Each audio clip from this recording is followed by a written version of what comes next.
I'm Roma. And I'm Russ, and we are Roaming Required. And this is your guide to the 10 best things to do in Durham. Are you ready? I'm ready. Let's go. It's another beautiful day here in Durham. Today we're exploring Beamish, the living museum of the North. And as you can see by the line behind me, it is really popular, so we better get in there. You know you're onto something special when everyone you meet tells you you're going to have an amazing time. And that is the actual reaction we had when we told people we were going to Beamish, the living museum of the North. And it turns out they were 100% correct. It's a living museum, so you can expect to see people in costume, but it's so much more than that. The buildings are based on actual businesses that have been recreated, and in some cases actually donated and moved them. The attention to detail in the interior of the buildings is fantastic. Genuine items from the time periods have been sourced, refurbished and used in the exhibits. There's a commitment to creating a genuine and authentic experience, and is absolutely second to none, such as the Davies Fish and Chip Shop, which uses a coal-powered range. So lunch is really important when you're spending all day at a living museum like Beamish. So we have popped into Davies Fish and Chips for a fish and chips portion. It is made with the original recipe from the era, so don't worry, it's all true to form. And the portion is massive. It's as big as my face. I think we might share this one. Oh, it is good. The museum is absolutely massive, and it's comprised of areas dedicated to certain time periods: 1820s, 1900s, 1940s, and most recently the 1950s. In fact, the 1950s town just opened, and there's plenty on offer to start experiencing the real 1950s vibe. Do you like my hair? I got it done at Elizabeth's. You too can get your hair done here at Beamish. Just pop it into the salon on Front Street when you get here. See that sign behind me that says no waiting? Well, people have been waiting for ice cream from John's Cafe all day. We're here on Front Street, and at number 3, John's Cafe has been a roaring success. They make ice cream using a traditional method. Have a look at the awning. The font and the colours are taken from the actual original shop. And when you're ready to learn a little bit about local history, then head over to Norman Cornish's house, which is next door to Elizabeth's. Here you can learn about the famous local artist and what home life was really like for people living in the 50s. The hustle and bustle is real on Front Street.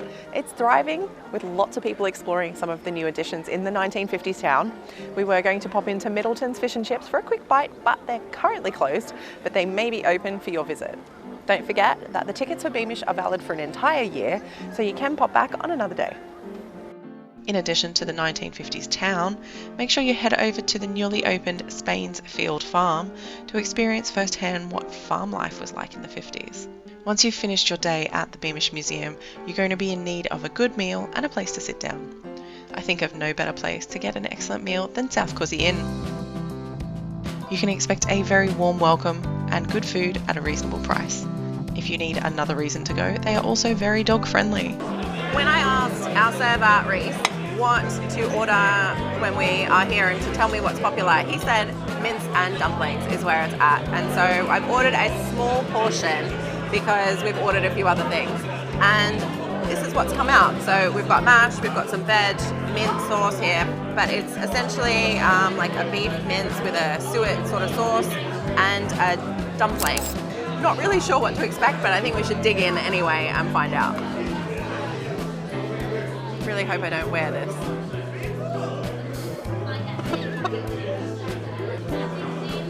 Wow.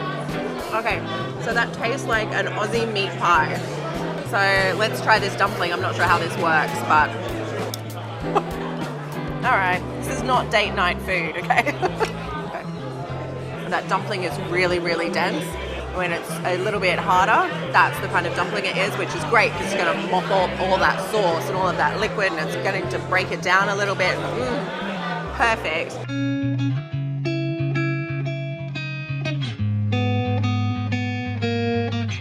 I've made it to Teesdale Cheesemakers, which is where we're spending the night this evening.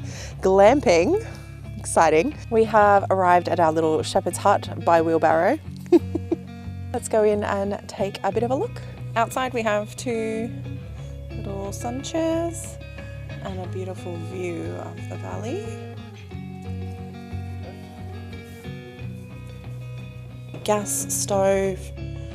We have cheese from their farm. Yay! We're both really looking forward to spending the night here in this little shepherd's hut.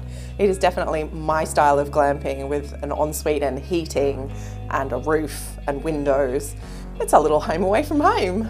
I love the setting here too. It's a working farm. They make cheese here. I'm loving the fact that they've given us some of their cheese to try. So yeah, I think I will be very happy here.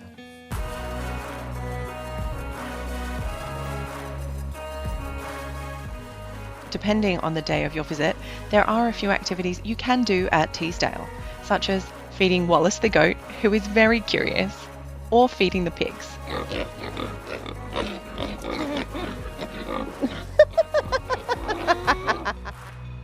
You can also spend the day with Alison and learn the basics of cheese making, or do what we did and take a tour of the dairy to get a glimpse behind the scenes. The next stage is to scoop out the curd from the whey, because it's the curd that makes the cheese, and the whey we feed to our pigs. This is for our blue cheese. So we prick ours over 400 times each cake. And now you can see the holes are starting to heal. Yeah, see, that one's nearly healed. Do stop by the on-site cheese-centric cafe, aptly named Cafe Cheesdale, where much of the menu revolves around the cheese made on site. Be it for a casual coffee, a cheese and charcuterie board either now or for later, or a hearty breakfast, it's all possible here. I'm already loving it here. I ordered a full English breakfast and it's just turned up. And the reason I ordered it is because the majority of the produce that's on the full English breakfast is made here. It comes directly from the farm. So the bacon and the sausages come from the pigs that are reared here, and the eggs come from the hens. And it's a decent portion. That will keep me going all day. And it smells amazing. So it's time for me to dig in. The Saddlebacks make delicious sausages, I can attest. And Russ is having a good old chat over here with Barney the dog. If you do find yourself in the outskirts of Durham and you're looking for somewhere to go glamping or a place to pick up some epic cheese, then do come here. I'll leave the details of this place in the description below. When planning this trip to Durham, I discovered that Durham's heritage coast involved sandy beaches, and as an Australian that grew up on a sandy beach, I just had to make sure that we included this in our itinerary. Ordinarily, I would have my shoes off, wearing some sort of swimsuit, and I'd be straight into the water. What I failed to consider is the fact that this is England and it is still quite cold at this time of year. I'm standing here at Crimdon Beach, which is a part of Durham's heritage coast. There's also a lovely coastal footpath that runs from here all the way up to Seaham. It's 11 miles long. You can do all of it if you wish, or you can just pick and choose the bits that work for you. I'm here on the terrace green here in Seaham. Behind me is Tommy, the World War I statue. He has pride of place here opposite the water onto the North Sea. He is very much a local favourite, and there is a great story behind this sculpture.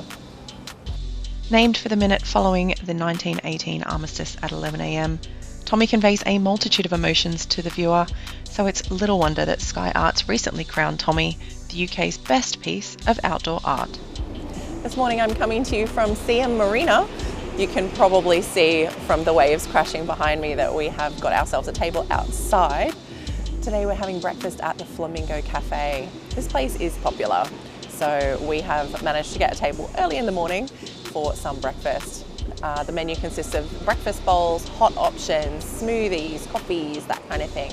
It's really lovely out here, and it's a great opportunity for you to just have breakfast with a view. We are here at the stunning Lumley Castle in Chester Street, just outside Durham. Lumley Castle is a 14th century quadrangular castle. It is a 4-star hotel. It has 73 bedrooms. They're all uniquely furnished from a bygone era, shall we say. I'm thinking 4-poster beds, ornate furnishings, with all the mod cons on top. We are having dinner at Lumley Castle this evening and I'm really excited by the menu. I have got a Comté cheese soufflé coming, which sounds really delicious, and I've also got some Northumbrian lamb, and I do love some lamb, so that is what's coming, and we have already had a look at the pudding menu. That is exciting.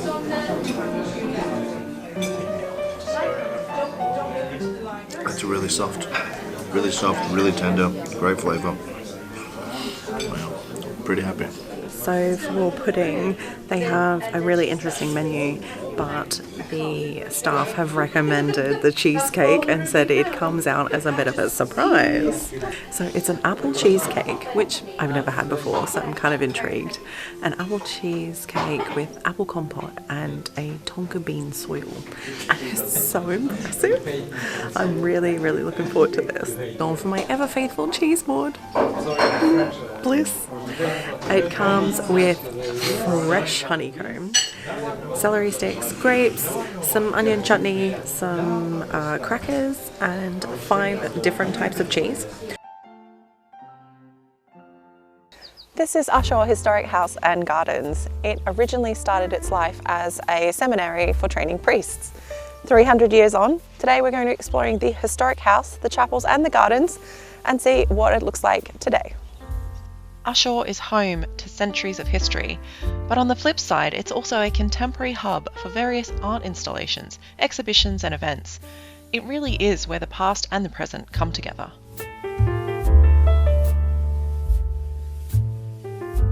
The site here is incredibly comprehensive.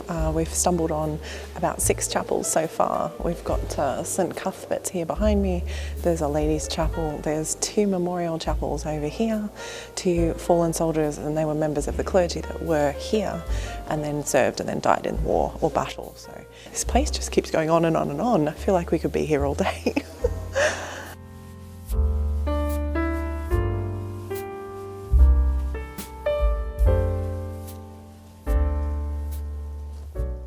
If you're after a quiet moment in between visiting historical sites, dining at delicious restaurants, then a visit to Durham University's Botanic Garden might be exactly what you're looking for. Botanic Garden was established on the outskirts of Durham City in 1970 for the purposes of research and teaching.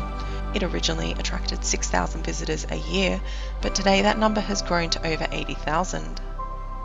Some of our highlights were finding the Australian and New Zealand garden, which provided a little smell of home. And during our walk through the Botanic Garden, we met Chris Halliwell, who conducted a traditional woodworking event. It's just one of the many events that the Botanic Garden holds throughout the year. Welcome to the Oriental Museum here in Durham. It's the only one in the northeast of England which is dedicated to archaeology and artwork from various Asian countries. Is the Ancient Egypt Gallery. It's got some 7,500 objects and is by far the largest ancient Egypt collection in the northeast of England. The majority of objects on display here come from 2 collections. One is from the Wellcome collection and the other one is from the Northumberland collection. I just wanted to point out a couple of really interesting pieces which you might want to spot if you come here. So one is these guys. They're 2 mummies taking a bit of a nap, and the other is a large stone stela. It tells the story of Didu. Most importantly, the condition of the objects here is amazing given how old they are. So you don't have to go all the way to London to see objects from ancient Egypt. It's here in Durham. It's amazing.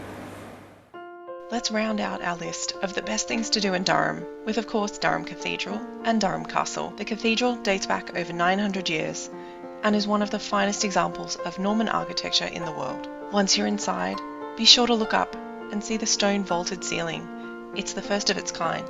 Durham Cathedral was built to house the shrine of St Cuthbert, who is one of the most loved saints in the northeast of England. The shrine of St Cuthbert is located at the eastern side of the cathedral, behind the high altar. One thing you must do is to climb the cathedral tower to take in the glorious views over Durham City. It's also a great place to spot the Palace Green, which was the location of the first marketplace in Durham. Greetings from the rooftop here in Durham Cathedral. We have made it up the 325 steps and the narrowest and steepest tower staircase in all of England to the top of the cathedral. Up next on the list is the Cathedral Museum, which is located in the former Benedictine monks' dormitory. So you can actually explore history housed in history. The museum is set across 3 floors where you can explore the history of Christianity and of England through the various Roman, Anglo-Saxon and Viking ruins that are on display.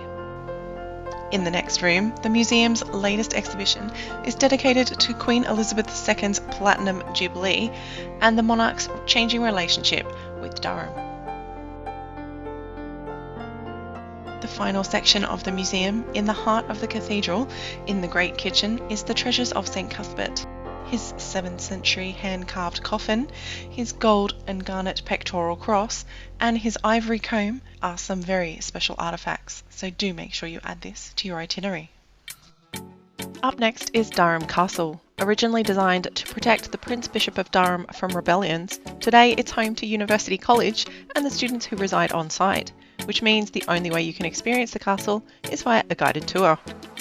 Your tour guide will then take you through the Tudor Chapel, Tunstall Chapel and various other locations whilst providing some fascinating insights. The info shared in the Tunstall Chapel still makes me smile, but you'll need to visit to know what I mean. And that's a wrap for us here in Durham. If you enjoyed this video, don't forget to give it a thumbs up and subscribe to the channel if you've not already done so. Thanks for joining, and until next time. Bye-bye.